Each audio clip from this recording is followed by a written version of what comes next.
Hey guys, welcome back to my podcast called College Conversation, and today we're going to be talking about the Gonzaga Bulldogs. So let's get on to the video. So from last year, they lost against Texas, at number 11 Texas at the time. Then they lost versus Purdue, number 24 at the time. Then they lost at number 6 Baylor in the Peacock Classic. Then they lost versus LMU, which was not good. And then they lost at St. Mary's. And then they lost versus UConn and March Madness. But they won against Michigan State in the Armed Forces Classic. They beat number 4 Kentucky. They beat Xavier in the Phil Knight Legacy.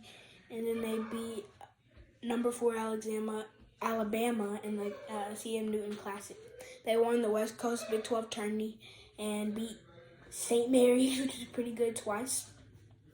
And in March Madness, they beat Grand Canyon, TCU, and UCLA before losing to UConn, which they went on to be the future championship, and they went on to win the future championship. And then if you haven't watched my episode on that, go ahead and watch that before you watch this one. Well, you don't really have to go in order, but I suggest you do. And then they went on one 11-game win streak and one 12-game win streak before the tournament. And for their key losses, they lost Drew Timme to the NBA. He signed with the Bucks. He averaged 21.2 points and 7.5 rebounds a game and 3.2 assists and shot 61.6% from the field. Then they lost Julian Strawther to the NBA. He went 29 to the Nuggets. He averaged 15.2 points, 6.2 rebounds, and 1.3 assists a game. And he also shot 41% from three. They lost Wazir Bolton to graduation. Now he's playing overseas, and he averaged 10.1 points, 2.5 assists, and 1.9 rebounds, and shot 39% from three. Malachi Smith, he was one of their backups, and he signed with the Trailblazers. He averaged 8.7 points, 3.6 rebounds, and 1.4 assists, shooting 50% from three. And then Efton Reed, he went to Wake Forest. He didn't really play much, but he averaged 2.1 points and 1 rebound in 5 minutes a game. And for the returners, they got back Anton Watson. He averaged 11.1 points, 6.2 rebounds, and 2.4 assists and 1.8 steals a game. And then they got back Nolan Hickman. He averaged 7.7 points, 3.1 assists, 2.4 rebounds, and 1 steal. And he was expected to take a big jump last year, but I think he can do it this year and be better. And then they got back Ben Gregg. He was a sophomore last year, I believe, and he averaged 5.1 points and 3 rebounds a game.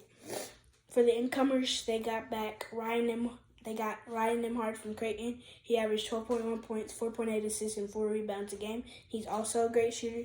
They got back Steele Venters from Eastern Washington. He averaged 15.3 points and 2.8 rebounds. They got Luka Krasnovic. I'm sorry if I'm pronouncing that wrong, but he played in the EuroLeague, and he averaged 17.6 points a game. And then he also averaged 4.4 rebounds and 2.6 assists and shot 52.7% from the field. They got Dusty Stromer. He's a 4-star.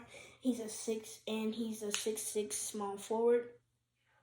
Then they got Jung Soik Yao from Korea University. And in the U19 World Cup, he averaged 25.6 points, 10.6 rebounds, 1.4 blocks, and 2.1 steals a game.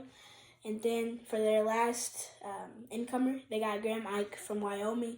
He averaged 19.5 points and 9.6 rebounds, but I don't know if that was just because of the difficulty of the schedule or he's just really good on the bad team. But yeah, I hope he does well at Gonzaga. And for their schedule for this year, on November 10th, they play Rochelle.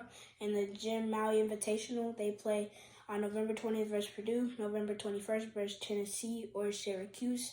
And after that, it's to be determined on November 22nd, and that's the end of that.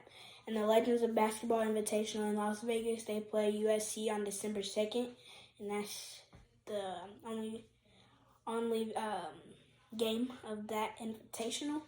And on December 9th, they play Washington at Washington. And then December 20th, they play versus Jackson State as one of their last games of non-con.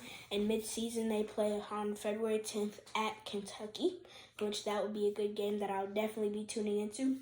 And then they were 1 in scoring last year with 86.1.